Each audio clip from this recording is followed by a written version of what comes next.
Dans la vidéo de propagande mise en ligne hier par l'État islamique, cet homme est l'un de ceux qui exécutent les soldats syriens à visage découvert. Un visage que les services de renseignement ont depuis analysé, comparé avec ce cliché notamment.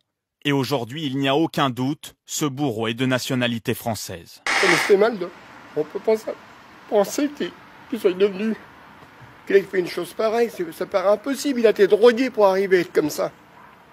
C'est un gamin qui était courageux, tout. Non, franchement, non. Et puis moi, je veux placer les parents maintenant. Voici la femme qui va épouser dans quelques jours Charles Manson. Elle a 26 ans et se dit amoureuse de ce gourou psychopathe qui est emprisonné depuis plus de 40 ans pour une série de crimes. C'est lui qui avait commandité l'assassinat de Sharon Tate, l'épouse de Roman Polanski. Après avoir échappé à la peine de mort, il ne pourra refaire de demande de remise en liberté avant 2027. Il aura 93 ans. C'est sous la forme d'une tribune que ça se passe. Une tribune signée Paul Bismuth, non, ce n'est pas une blague. Je parle du vrai Paul Bismuth, pas Nicolas Sarkozy, non, ne faites pas cette tête. C'est avec son nom que Thierry Herzog, l'avocat de l'ancien président, avait ouvert une ligne téléphonique cachée pour qu'il puisse communiquer en toute tranquillité. Vous vous en souvenez maintenant? Oui, très bien. Ouais. Rendez-moi mon nom, rendez-moi ma vie, écrit donc le vrai Paul Bismuth dans Mediapart.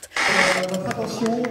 Je t'en prie. Merci aux trois candidats qui sont venus exprimer leur profession de foi.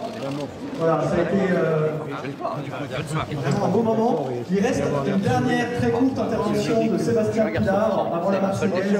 C'est important. Regardez cette image étonnante. On est dans le golfe d'Ajaccio. Ce n'est pas une tornade, mais une trombe marine qui a été observée ce lundi en début d'après-midi.